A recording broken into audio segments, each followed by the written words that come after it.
میری دانش کے مطابق ہماری عدلیہ وہ 142ویں نمبر پر تھی. اب اس طرح فیصلے آئیں گے تو ملکوں کے نمبر ختم ہو جائیں گے اور ہمارا نمبر آخر میں رہے گا. میں آج کے اس آل پارٹیز کے منعقد کرنے والے میزبانوں کا شکر گزار ہوں. جناب محمود خان اچکزئی صاحب، آپ سے بجا طور پر یہ امید ہو سکتی ہے کہ آپ آئین کو بحال کریں گے. جس طرح کہ بتایا گیا 11 اکتوبر 2024 کو ہمارے ہاں کے پی کے میں خیبر کے مقام پر بہت زیادہ لوگ جمع ہوئے. صحیح اندازہ تو نہیں بتا سکتا، لیکن الجزیرہ ٹی وی نے کہا کہ پختونوں کی یہ تعداد وہ 10 لاکھ سے زیادہ. ان لوگوں نے 27 مطالبات جمع کیے اور اس کے لیے انہوں نے ہاتھ بھی اٹھایا اور قسمیں بھی اٹھائی.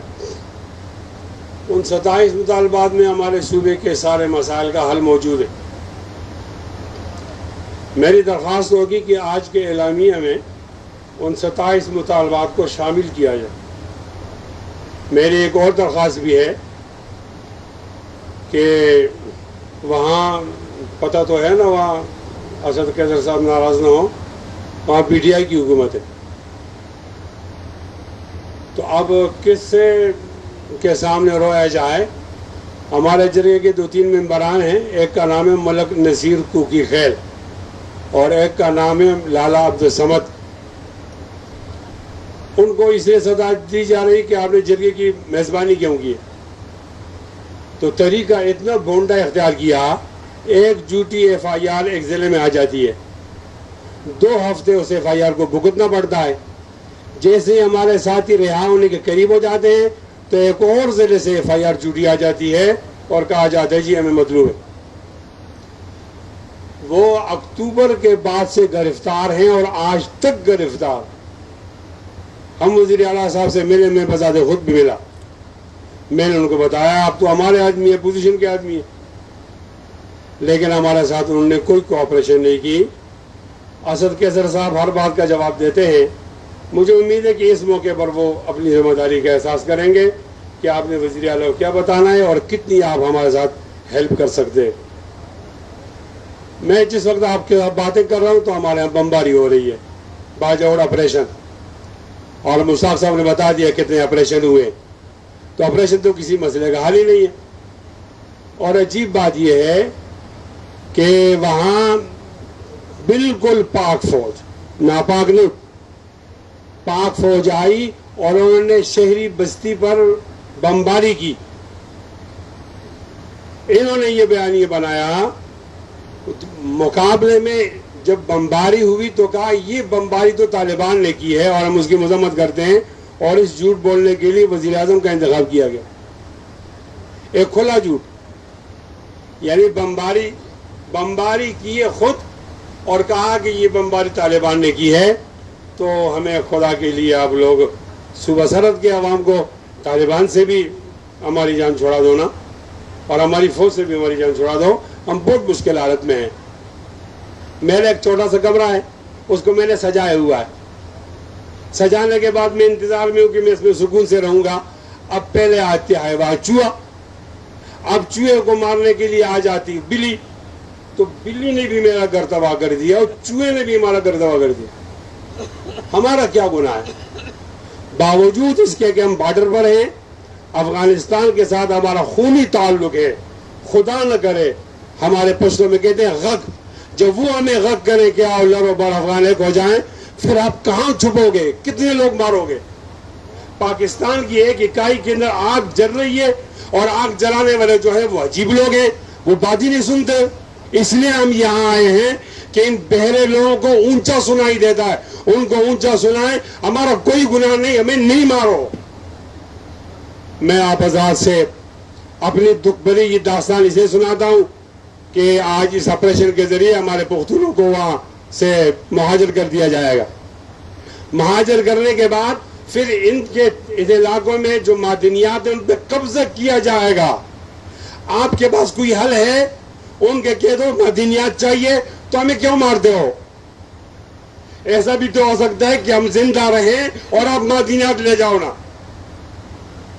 ایسا بھی تو ہو سکتا ہے، لیکن ہمیں مار کر تم معدنیات کیوں لے جاتے؟ ہماری حالت بہت مشکل ہے۔ میں تو کہوں گا آل پارٹی سے کہ آپ باجوڑ کے اندر بھی آل پارٹیز کرو، آپ پشاور کے اندر بھی آل پارٹیز کرو، آپ کے سامنے مائیں آئیں گی، بیٹیاں آئیں گی، وہ آپ کو دکھ بڑی داستان سنائیں گی۔ ہم بہت زیادہ غمزدہ ہیں اور اس غم کی حالت کے اندر آپ کے سامنے آئے ہوئے ہیں۔ مسنگ پرسن کا معاملہ اتنا عجیب ہے، کبھی کہا جاتا ہے کہ یہ 8,000 ہے، کبھی کہا جاتا ہے یہ 9,000 ہے۔ خدا کے لیے یہ انڈیا میں تو نہیں ہے نا، یہ کہاں ہے؟ تمہارے پاس ہے نا۔ ہم کیا کر سکتے ہیں؟ آ کر بتا دو اتنے مارے گئے، اتنے رہ گئے۔ جو لوگ مارے گئے وہ لڑکیاں اپنے لیے خاوند تلاش کریں، وہ شادی کریں، وہ قسم پرسی میں، اور جو بچ گئے وہ انتظار کریں۔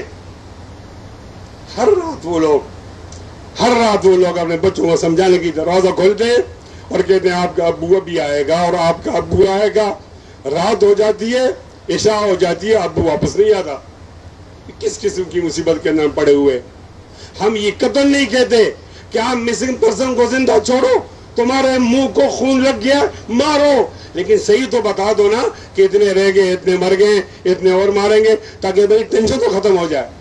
خدا کے لیے ہمارے مسائل کو سمجھو۔ ہم روایتی لوگ نہیں ہیں۔ مجھے اس پشتون قومی جرگہ نے جو 10 لاکھ کی تعداد کے اندر آج لوگ آئے تھے اور انہوں نے 80 آدمیوں پر اعتماد کیا، میں ان میں سے ایک آدمی ہوں، اور مجھے انہوں نے کہا ہے کہ جا کر ہمارا غم سنو اسلام آباد کے لوگوں کو کہ آپ تو پاکستان میں رہتے ہیں، ہمیں ایسا لگتا ہے کہ ہم پاکستان میں نہیں رہتے، ہم کہیں اور رہتے۔ بہت بری حالت ہے ہماری۔ اس موقع پر آپ حضرات سے ہمارے ساتھ امتیازی سلوک ہوتا ہے، امتیازی سلوک ہوتا ہے۔ ہمارے بچوں کو ڈرون کے ذریعے مارا جاتا ہے۔ میں ایک تبلیغی اجتماع میں تھا بفا میں، مجھے اطلاع ہوئی کہ ہمارے بچے 3 مارے گئے، ایک گھر کے 3 بچے۔ میں نے اجتماع چھوڑا، وہاں گیا، چھوٹے چھوٹے بچوں کی لاشیں پڑی ہوئی تھی، 6واں دن تھا، ان بچوں کو دفنائے نہیں کیا تھا۔ وہ معصوم جیسے پھول، لوگ پھول پہ جنازے پہ پھول ڈالتے ہیں نا، ہمارے ہاں پھولوں کا جنازہ ہوتا ہے۔ پھول لے کر پھول آیا، پھول کر میں نے کہا پھول تم کیوں لائے ہو؟ تم تو خود ہی پھول ہو۔ پھولوں کو مارا جا رہا ہے۔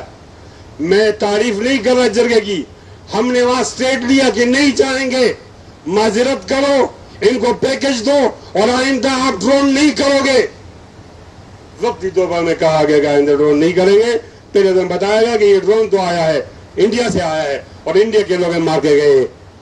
کیا ایسا ہو سکتا ہے کہ آج کی اس نشست کے بعد ہمارے اوپر ڈرون نہ ہو؟ ہم ڈرون کے قابل تو نہیں ہیں۔